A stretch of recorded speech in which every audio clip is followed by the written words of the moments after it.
Okay तो आज इस वीडियो में हम लोग थेल्स थ्योरम पे डिस्कस करेंगे। सिमिलरिटी क्लास 10th की जो चैप्टर है ना, उसमें जो सबसे पहला थ्योरम है, जो थेल साइंटिस्ट का नाम है ना, उन्होंने एक थ्योरम बताया, उन्होंने एक बातें बताई, कुछ फैक्ट समझाएं ट्राइंगल से रिलेटेड। तो वो स्टेटमेंट क्या था वो समझते हैं जरा, है ना। उन्होंने कहा था कि if a line is drawn parallel to one side of a triangle, कोई ट्राइंगल है, जैसे मैंने यहाँ पे ए बी और सी एक ट्राइंगल लिया, मान लो BC के पैरेलल हमने DE लाइन खींचा, BC के पैरेलल DE दिख रहा होगा, ठीक है, BC के पैरेलल DE, ठीक है। तो किसी भी एक साइड, किसी भी एक साइड के पैरेलल खींच लो, BC के पैरेलल खींच लो, AB के पैरेलल खींच लो, या AC के पैरेलल खींचो, व्हाटएवर, है ना। मैंने BC से खींचा, BC से समझाना थोड़ा सा आसान, वो चीजें आप फील कर पाओगे, समझ पाओगे, चीजों को अंडरस्टैंड कर पाओगे, जो सीधा सीधा दिखेगा, ठीक है। तो किसी भी एक साइड के पैरेलल हमने एक लाइन ड्रॉ किया जो कि अदर टू साइड को इंटरसेक्ट कर रहा था, जो कि बाकी के दो साइड को, जैसे कि अगर BC के पैरेलल खींचा है DE को, तो ये AB बच गया और AC बच गया, तो AB को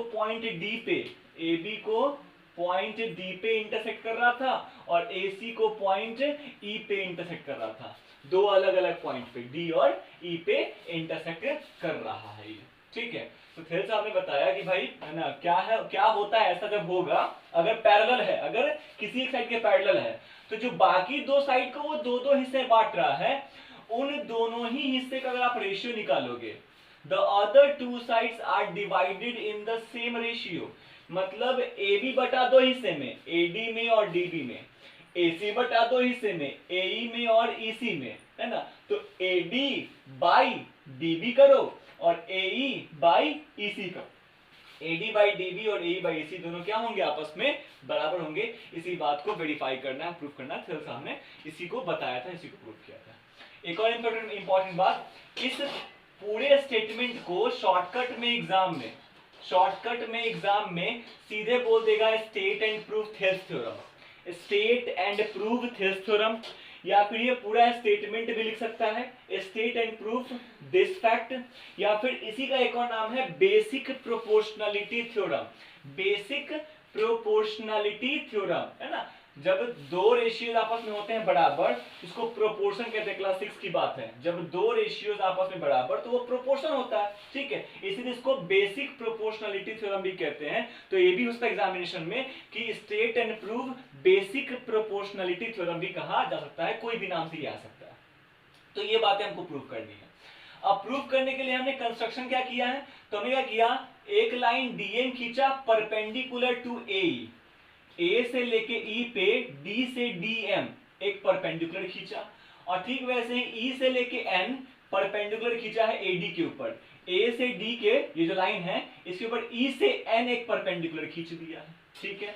फिर हमने ज्वाइन किया है D को C से और B को E से, है ना, join D to C and B to E, चलो ज्वाइन कर दिया।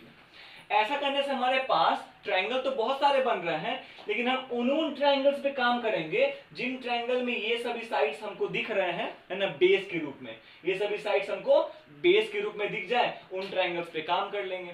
जैसे, है ना, एक ट्रायंगल ADE, ध्यान रखना है, ADE, ये ट्रायंगल दिख रहा जिसमें ये साइड AD बेस है और ये साइड AE भी बेस है, AD भी चाहिए और AE भी चाहिए। फिर एक ट्रायंगल देखो DBE में DB हमको बेस के रूप में मिल जाएगा, ठीक है। एक ट्रायंगल DEC, इस ट्रायंगल में आपको EC बेस के रूप में मिल जाएगा। तो इन चार ट्रायंगल्स पे काम करना है, इन चार ट्रायंगल्स का एरिया फाइंड कर लेंगे, इन चार ट्रायंगल्स का एरिया फाइंड कर लेते हैं। एरिया के लिए बेस और हाइट चाहिए, तो ट्रायंगल ADE में तो AD बेस के साथ EN हाइट है, मान रखा है। फिर ADE में ही AE बेस के साथ DM हाइट है, मान रखा है। लेकिन DBE में अगर बेस DB है तो उसका हाइट कौन सा होगा, या फिर DEC में EC तो बेस लेना ही है, तो इसका हाइट कौन सा होगा। इसके लिए मैंने ये दो बातें समझाई, थोड़ा ध्यान से समझो, देखो इस बात को। जैसे कोई ट्रायंगल है, मान लो ये M है, ये N है और ये O है, ये ट्रायंगल है, और हमने NO को बेस माना, ठीक है। इस NO को बेस लेते हुए ट्रायंगल का हाइट क्या होना चाहिए? तो क्या किया दो, क्योंकि हाइट हमेशा वर्टेक्स से बेस साइड, वर्टेक्स से बेस के ऊपर ही है ना खींचा जाता है। मतलब आप क्या करो, दोनों ही वर्टेक्स से आप दो पैरेलल लाइंस खींच दो, दो पैरेलल लाइंस खींच दो, और उन पैरेलल के बीच में जितना डिस्टेंस होगा वही तो इस ट्रायंगल का हाइट हो जाएगा।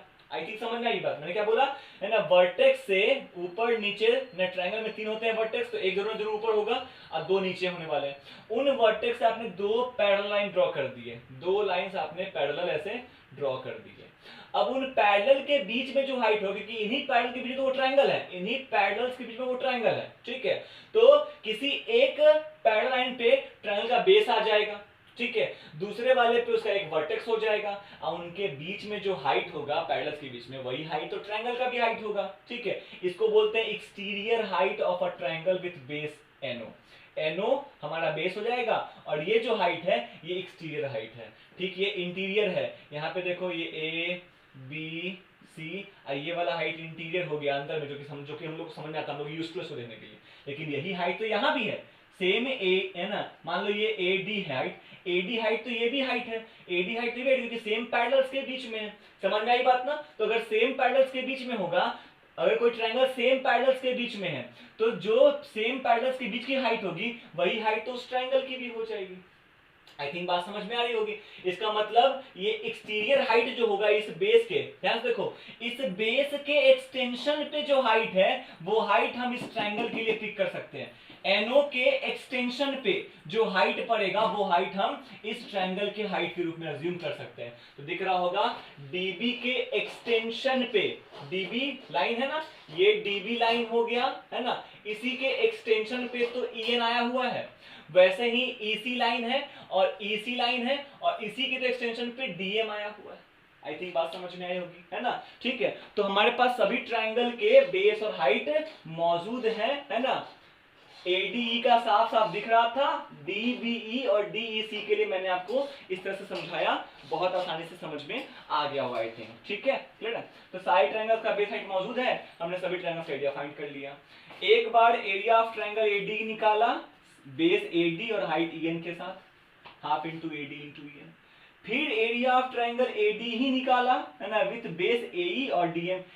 उस बार बेस AD था, इस बार बेस AE लिया, हाइट EN था, हाइट DM लिया। तो फिर हमारे पास एरिया आ गया half into AE into DM। Area of triangle DBE में बेस DB लेना है और DB के एक्सटेंशन पे हाइट EN है, तो half into DB into EN।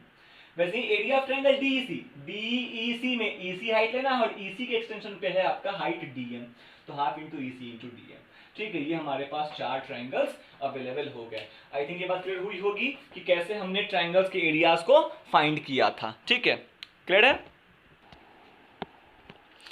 ठीक है। तो अब जो हमारे पास चार इक्वेशंस आए हैं, ठीक है, उन इक्वेशंस में जिनके जिनके हाइट सेम है उनको आपस में डिवाइड कर लेते हैं। जैसे इक्वेशन 1 से 3 को डिवाइड कर देते हैं और 2 को 4 से डिवाइड कर देते हैं, है ना। तो 1 को 3 से किया तो area of triangle AD by area of triangle DBE हो जाएगा। 3 में हमारा एरिया ऑफ ट्रायंगल DBE है, half into AD into EN area of triangle AD हो गया, by half into DB into EN area of triangle DBE हो गया। ADE और DBE, हाफ से हाफ कैंसिल, EN से EN कैंसिल, बचा AD by DB। बहुत अच्छा। फिर से 2 से है ना, 2 को 4 से कर दिया तो फिर 2 में एरिया ऑफ ट्रायंगल AD ही था विद डिफरेंट बेस और different height, area of triangle AD या by area of triangle DEC। Area of triangle AD आया था half into AE into DM और एरिया ऑफ ट्रायंगल DEC आया था half into EC into DM। Half से half cancel, DM से DM cancel, AE by EC हमारे पास आ गया। अब एक बात तो बहुत साफ है ना, बेस कोई भी हो, हाइट कोई भी हो, अगर ट्रायंगल सेम है तो उनके एरियाज भी क्या होंगे, सेम होंगे। So area of triangle AD with base AD and height EN और area of triangle AD with AE base and DM height, क्योंकि ट्रायंगल सेम है तो उनके एरियाज भी क्या होंगे, आपस में बराबर होंगे। बहुत अच्छा। अब फिर एरिया ऑफ ट्रायंगल DBE और एरिया ऑफ ट्रायंगल DEC भी बराबर है। एरिया ऑफ ट्रायंगल DBE और एरिया ऑफ ट्रायंगल DEC, इनके भी एरियाज बराबर आपस में। 9th में आप लोग पढ़ चुके उससे पहले कि अगर दो ट्रायंगल है ना, ठीक है, अगर दो ट्रायंगल एक ही बेस पे हो, सेम बेस पे दो ट्रायंगल बने हुए हो और दोनों ही सेम पैरेलल्स के बीच में हो, ध्यान से देखो, डी बी ई में ही आपको डी बेस दिख रहा होगा, डी बी ई में भी डी बेस है और डी ई सी में भी आपको डी बेस दिखेगा, ठीक है। हम लोगों ने पहले पढ़ रखा, पहले थेल्स थ्योरम में क्या कहा है कि डी और बीसी तो पैरेलल है आपस में, तो देखो दो ट्रायंगल एक ही बेस पे हो गया और सेम पैरेलल के बीच में हो गया, ठीक है। तो नाइन्थ के थ्योरम के हिसाब से ट्रायंगल्स अगर सेम बेस पे है और सेम पैरेलल्स के बीच में, सेम दो पैरेलल लाइंस के बीच में पड़ते हैं, ठीक है।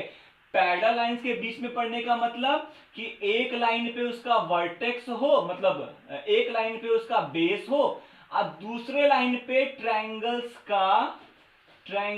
का है ना वर्टेक्स हो, तीसरा वाला, है ना। एक लाइन पे ट्रायंगल का बेस हो जाना चाहिए, अब दूसरे लाइन पे भी ट्रायंगल का वर्टेक्स टच करना चाहिए। ऐसा नहीं कि एक लाइन पे बेस हो गया और है ना ये हम कहें कि ये दो triangles in between the same parallels है, ये सेम पैरेलल्स के बीच में तो है बट उस प्रॉपर्टी को फॉलो नहीं करेगा जो प्रॉपर्टी हम लोग यहाँ यूज कर रहे हैं। वो प्रॉपर्टी तभी फॉलो होगा जब सेम पैरेलल्स में किसी एक लाइन पे ट्रायंगल का है ना एक बेस हो जाए, यानी कि तीन वर्टेक्स में दो वर्टेक्स किसी एक ट्रायंगल का एक लाइन पे हो और तीसरा वर्टेक्स दूसरे लाइन पे होना चाहिए, दूसरे लाइन पे टच करना चाहिए। जैसे यहाँ पे मान लो इस ट्रायंगल की बात करें, है ना, इस ट्रायंगल की अगर हम बात करें, ए बी और सी की बात करें, तो इस ट्रायंगल में पॉइंट ए और पॉइंट बी यानी वर्टेक्स से वर्टेक्स बी एक लाइन पे हो गया, अब वर्टेक्स ये तीसरा है वो दूसरे लाइन पे टच कर रहा है, ऐसा करना चाहिए, तभी इस प्रॉपर्टी को हम फॉलो करेंगे, ठीक है। तो अगर सेम पैरेलल्स और सेम बेस के ऊपर है, सेम पैरेलल के बीच में है, तो उनकी एरियाज भी आपस में बराबर होते हैं। ये एरिया पहले से बराबर, ये भी एरिया आपस में बराबर, तो जब दोनों एक दूसरे के बराबर, तो इनके रेशियोज भी क्या होंगे, आपस में बराबर होंगे। अरे ये दो ये तीन तो ये तीन, तो ये 2/3 ये भी 2/3, समझ में आई बात ना। तो रेशियोज भी इनके आपस में बराबर होंगे, है ना भैया। इसके रेशियोज हमने निकाल लिए, इसका आया था AD/DB और इसका आया था AE/EC, तो फिर ये भी आपस में बराबर हो जाएगा। एंड कुछ इस तरीके से हमने थेल्स थ्योरम प्रूव कर लिया और इसका इस्तेमाल कर सकते हैं हम क्वेश्चंस को निकालने में। क्या होगा, इनमें से कोई 3 देगा चौथा निकालना पड़ सकता है, कोई 3 देगा चौथा निकालना पड़ सकता है, पॉसिबिलिटीज है ऐसे, है ना, क्लियर है। और भी कुछ कोरोलरीज हैं इसके, कन्वर्ट्स हैं इसके, नेक्स्ट वीडियो में हम लोग उस पर बात करेंगे। थैंक यू सो मच, पढ़ते रहिए।